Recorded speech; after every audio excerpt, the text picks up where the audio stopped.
BCom part first EFM paper first business economics unit third हम isoquant curves सममात्रा वक्र या समुत्पत्ति वक्र पढ़ रहे थे।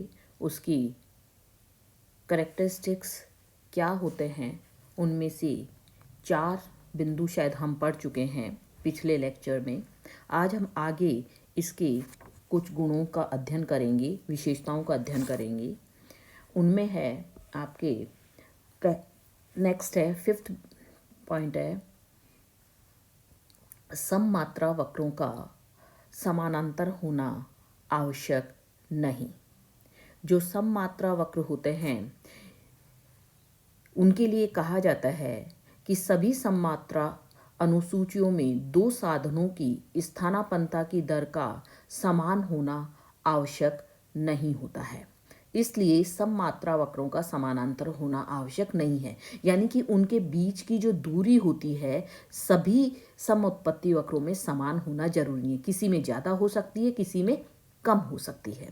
नेक्स्ट पॉइंट है आपके एक सममात्रा वक्र का प्रत्येक बिंदु उत्पादक के समान उत्पादन को व्यक्त करता है।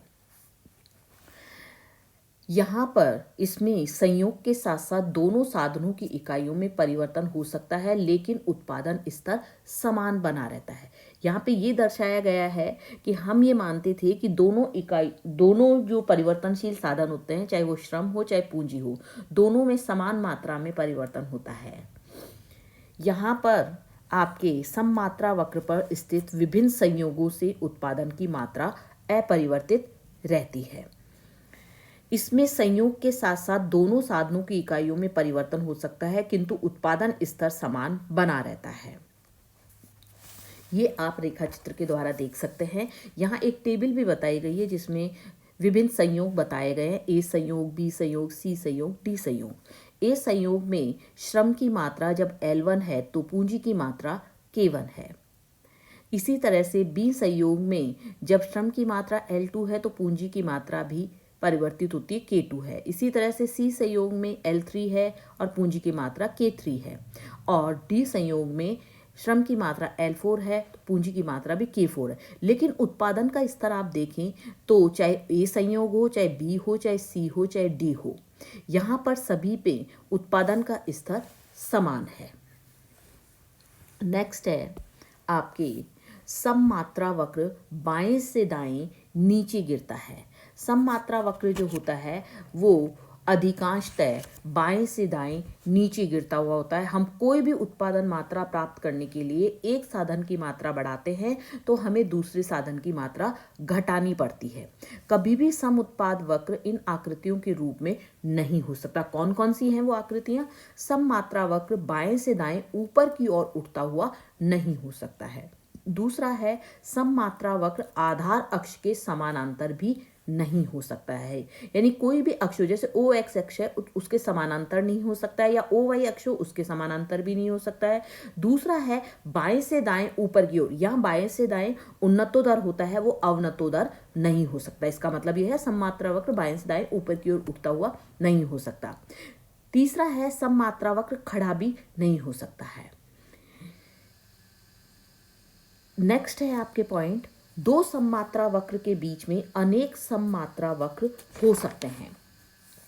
नेक्स्ट पॉइंट ये बताता है कि कभी भी 2 सममात्रा वक्र जो होते हैं उनके बीच में अनेक सममात्रा वक्र भी हो सकते हैं।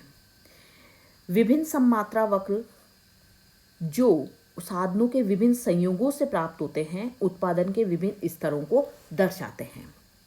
यहाँ रेखा चित्र में 2 सममात्रा वक्रों के बीच कई सममात्रा वक्र हैं।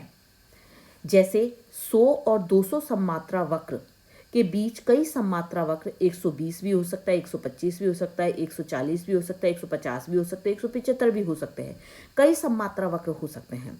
तो ऊपर दाहिनी ओर वाला सममात्रा वक्र अधिक उत्पादन, जैसे 400 बता रहा है जो दाहिनी ओर है, और नीचे बाईं ओर वाला सममात्रा वक्र कम उत्पादन को बताता है, जैसे 100 है। 200 से बाईं ओर चलेंगे तो 100 को बताएगा, और 200 से दाईं ओर चलेंगे तो वो 400 उत्पादन को बताएगा। तो इस प्रकार से आपके ऊपर दाहिनी ओर वाला सममात्रा वक्र अधिक उत्पादन को बताता है और नीचे बाईं ओर वाला सममात्रा वक्र कम उत्पादन को बताता है।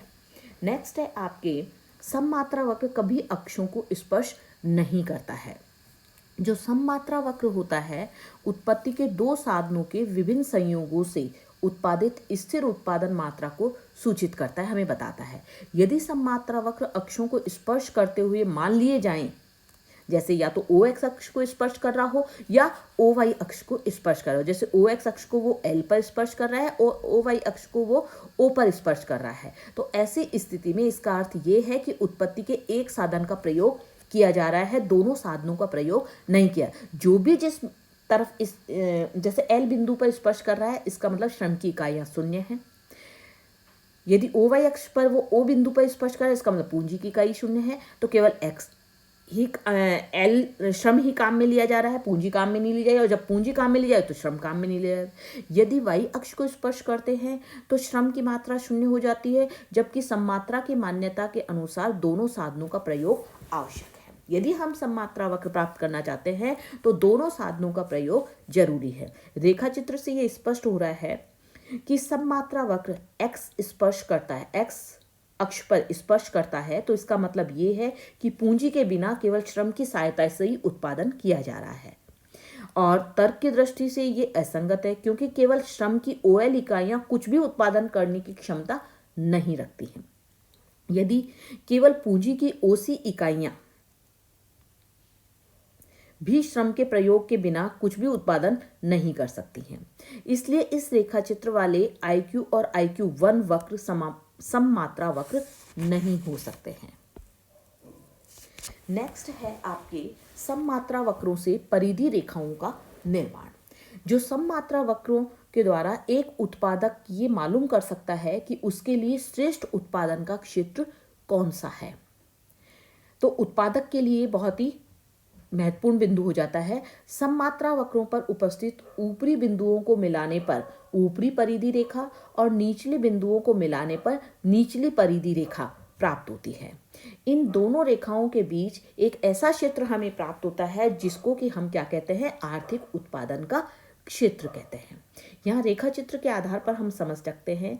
रेखा चित्र में आपके आईपी सममात्रा वक्र, जो आईपी सममात्रा वक्र है वो आपके